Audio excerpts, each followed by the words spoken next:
All right, we're out here at 186 Limbaugh Valley Drive. Today's the 10th of October, 66 degrees. It's approximately 12:20. This is a repair attempt using the National Academy of Forensic Engineering repair standard. So this is a repair assessment to see if the right slopes of this home are repairable.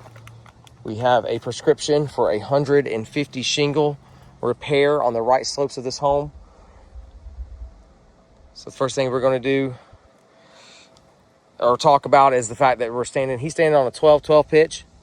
I'm currently standing on a 12-12 in a valley to video this. So we're going to be a little farther away than I would like. He has another camera on him. He's going to take pictures of any possible failures. And he's going to go ahead and start. The shingle marked X is the shingle that was prescribed to be replaced by the ladder assist and adjuster that was on site. He has the hail hit indicated in green in the middle, and then X is on either side of it, and every shingle around it has been labeled, marked. Potential nail holes have been labeled, and we're going to attempt to break the seals on the damaged shingle, the shingle above it, and then the shingle above it in order to remove all the nails and to pull that shingle and be able to send it off for an ITEL report to see what's on this roof. So go ahead, Cliff. Well, first I'm going to break the seals here, then 5 and 6, and then 8.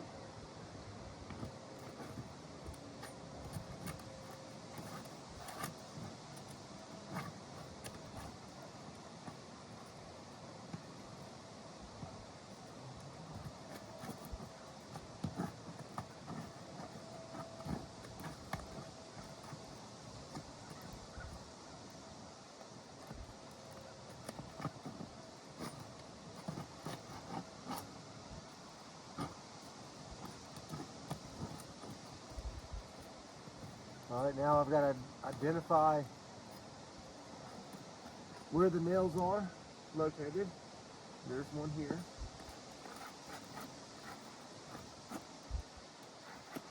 When you broke the seals free, did you see any mat transfer that took place on those shingles that you broke free? Yes, I actually did. Let me take the photos real quick.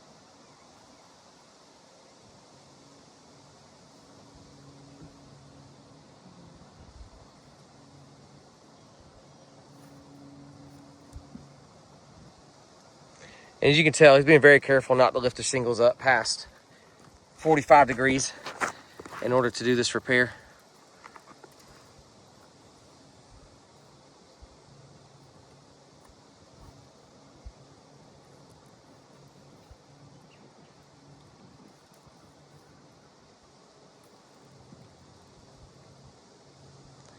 And mat transfer, which is basically ripping and tearing of the shingles as they remain bonded to the one above and the one below,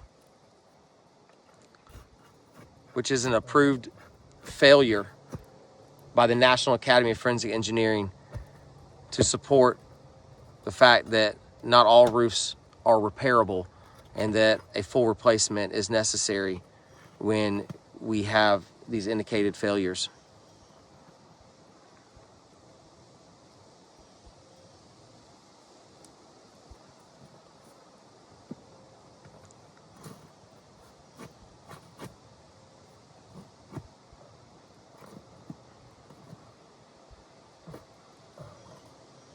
Okay. Got the shingle ripping here. Now the shingles are so brittle, as he attempts to pull the nail out and to get his pry bar in there, it's ripping and tearing. Is it ripping and tearing around the nail, Cliff? Yes. Yeah. Right around the nail. So he's pushing up against the nail as hard as he can to try to prevent that from happening, so he can pull that nail out without creating additional damages.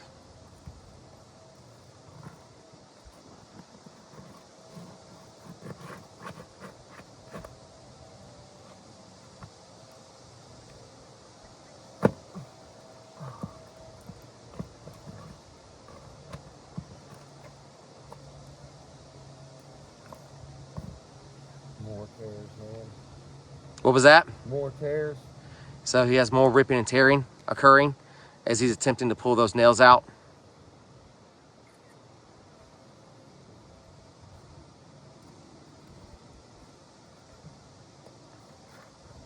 So what's happening is the head on the nail is flattening out. It's not letting me cool.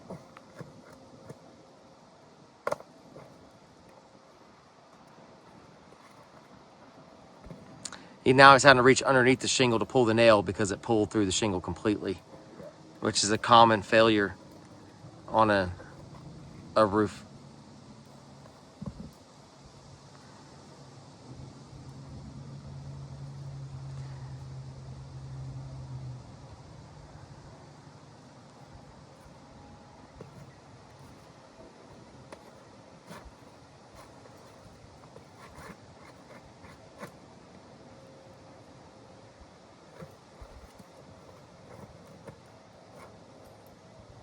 Same thing.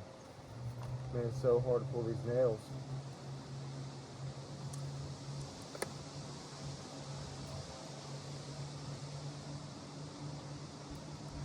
What also occurs is you'll also find delamination of the keys on top of the shingles as well. So the shingles above the one we're attempting to replace could another potential damage point would be the keys as they delaminate. There you go. Yeah, See, that's delamination right there from a shingle that was not been prescribed to be replaced.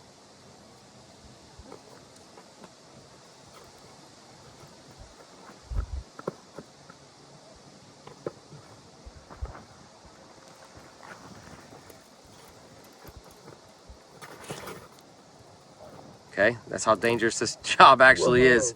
That pitch hopper just slid. That's why he has that rope right beside him. On an older roof that's been prescribed to be replaced, granule loss, algae growth, all play a factor in safety when we are doing these type of repairs.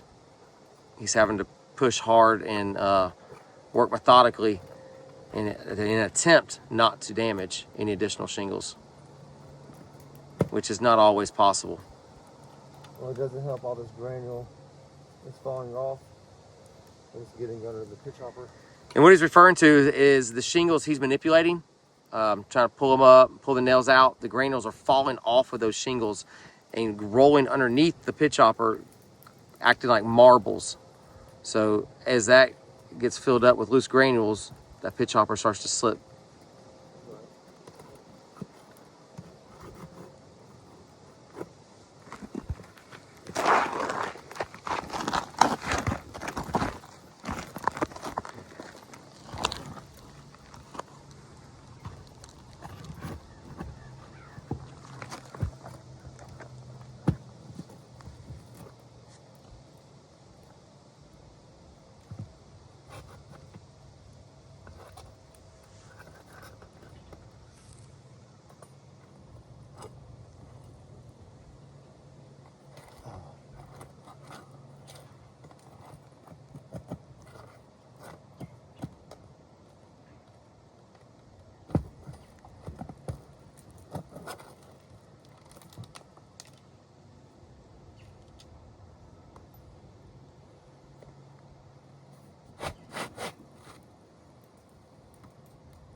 Hey, Bill, you want? I can't grab it. Yeah, there you go. Thank you. We'll take some photos of that too. That shows damage.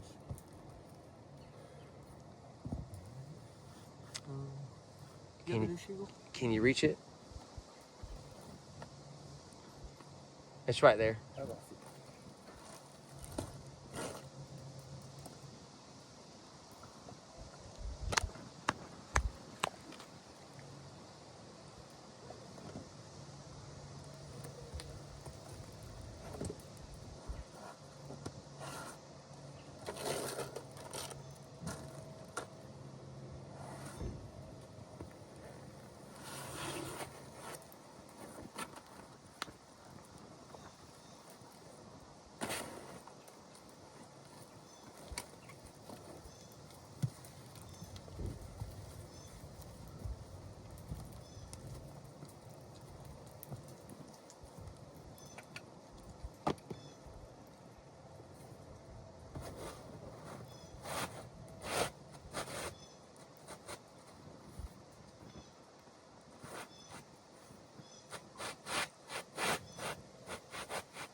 It's way bigger.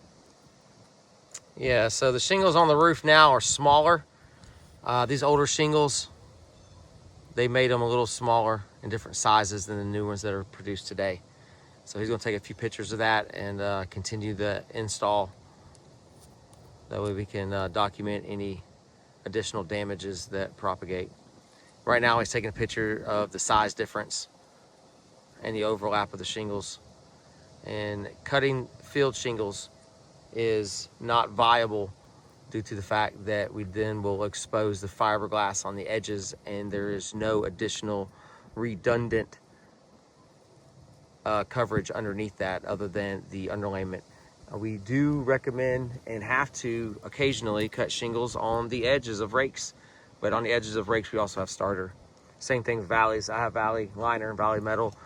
Same with the hips and ridges. When shingles get cut, there's a redundant coverage underneath those cut shingles for a reason. And that's why we are not supposed to cut field shingles. Yeah. The shingles that were installed originally. These edges have a finish on them. Yep. Once you cut it, you expose the inside fibers, and the shingle starts deteriorating 100 times quicker. That is correct. And not to mention the shingles that were here were not cut field shingles. So we have to return the homeowner back to pre-loss conditions. And a cut field shingle would not do that. And we'll confirm everything when we send the shingle off for an ITEL if that is determined to be necessary. But given the amount of damage that's occurred due to the repair attempt, I don't think that that'll be necessary. This roof has already been determined to be non-repairable. Yeah, I mean, with 150 shingles, and mind you, all the right slopes are 12s. So it's very dangerous. We are hired by the insured to complete the repairs prescribed by Liberty Mutual if the repairs can be done in a safe manner. And without damaging additional shingles. Because if I'm not mistaken, that just trying to replace that one shingle has resulted in 1, 2, 3, 4, 5 additional damaged shingles. 5, 6, 2, yeah. So you see it? 5, 6, 2, 8, 9. 1, 2 on the bottom, 5, 6 above it, and then was that shingle 8 above 8, it? yeah. Yep. So that's 5 damaged shingles in an attempt to replace one. And we have 150. So if we were to do the math, and if that would be the only amount of shingles that were damaged on each one, we are looking at 150 times 5. Once we get into those type of numbers, any type of repair that large is not viable to be done in a safe manner, and where we will still maintain the integrity of this roofing system. Or not only that, you know, where this slope runs into this slope. That's correct.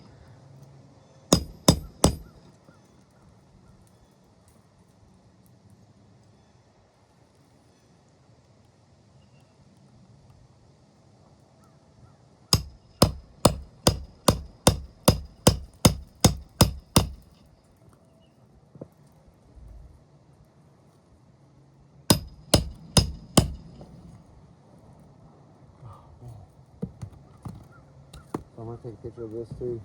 So the nail is already done with crooked because of the roof snake. This is a result of trying to not raise the shingle more than 45 degrees to nail.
I'm gonna point something out to here too. So, in attempt to nailing this, in order to get the nail up high enough in the nailing line, in the nailing strip, the bottom of this shingle is against the roof snake, therefore causing damage.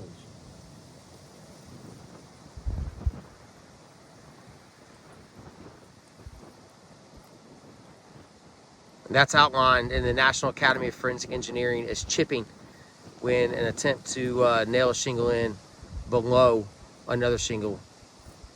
Either we lift it up and hit it directly with the hammer, which causes additional damages, or we use the roof snake and lift your side and get your feet on the back on that pitch hopper. And it would cause additional damages with the roof snake pressed up against the shingle itself. So either way, we would be lifting the shingle up over 45 degrees to nail on with the hammer directly, or the roof snake's pressed right up against the shingle and it creates additional issues.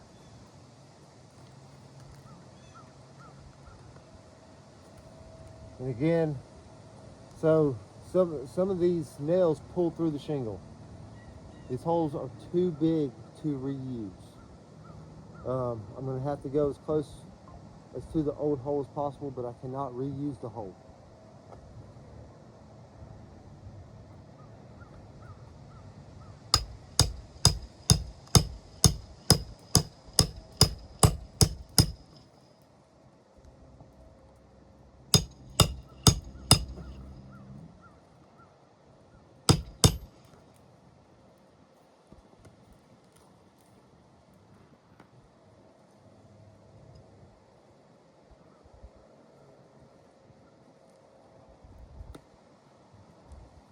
And again, it's not lifting the shingle up over 45 degrees. And I can hear the sealant coming loose on the keys to the shingle, causing delamination. And we will take up close photos and document that as well.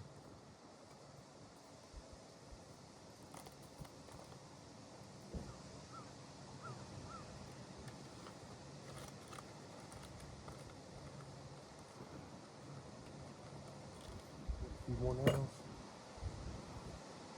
I think some fell. Fish hopper slip. Yeah.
Okay.